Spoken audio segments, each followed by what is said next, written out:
Bonjour à tous et bienvenue sur cette nouvelle vidéo tutoriel de Blockunity. On va regarder la page de la participation des entreprises publiques, que ce soit sur Bitcoin ou Ethereum. En fait, ça va nous permettre de suivre la quantité de ces deux actifs qui sont détenus publiquement par des entreprises cotées à travers le monde, ce qui va nous permettre de comprendre en fait comment les acteurs institutionnels s'exposent à Bitcoin et à Ethereum et comment cela évolue dans le temps. Surtout puisqu'évidemment cela nous permettra de repérer l'évolution de leur investissement à travers le temps. Alors en haut de cette page, on voit plusieurs choses. Déjà, on peut choisir de regarder qui détient du Bitcoin ou de l'Ether, la quantité détenue par toutes les entreprises publiques, ici 671 000 Bitcoins, la valeur totale de cette détention et donc la part que cela représente sur le total de Bitcoin disponible sur le marché et bien sûr le nombre d'entreprises qui les détiennent. Alors évidemment, plus bas, on retrouve ce graphique qui nous permet de voir à travers le temps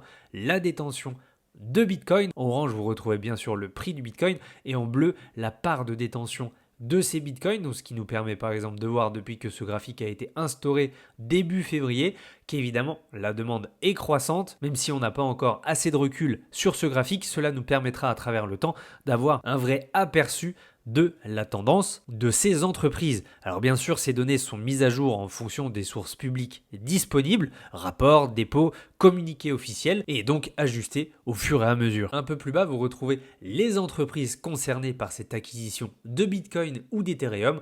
On repère bien évidemment leur symbole coté en bourse, le pays dans lequel opère cette compagnie, et enfin la quantité détenue de Bitcoin, la valeur actuelle de tous leurs actifs, et enfin la PNL, savoir s'ils sont en perte ou en gain, et bien sûr la part de pourcentage de détenus sur l'offre totale de Bitcoin. Alors pourquoi c'est important d'avoir ce genre de graphique? Déjà, ça nous donne un indicateur de la légitimité que Bitcoin peut avoir aussi auprès des entreprises mondiales. Plus d'entreprises cotées investissent dans Bitcoin ou Ether, plus ces actifs seront perçus comme crédibles aussi aux yeux des marchés financiers. Enfin, ça peut avoir un impact sur les prix. On l'a déjà vu avec les ETF. Ici, ces entreprises influentes peuvent générer de forts mouvements haussiers ou baissiers selon leurs achats et ventes, comme on le voit par exemple avec MicroStrategy. Et enfin, surtout sur l'effet institutionnel que cela peut avoir, si la tendance est à l'accumulation, cela peut forcément nous faire comprendre que le prix est toujours soutenu sur le long terme par des entreprises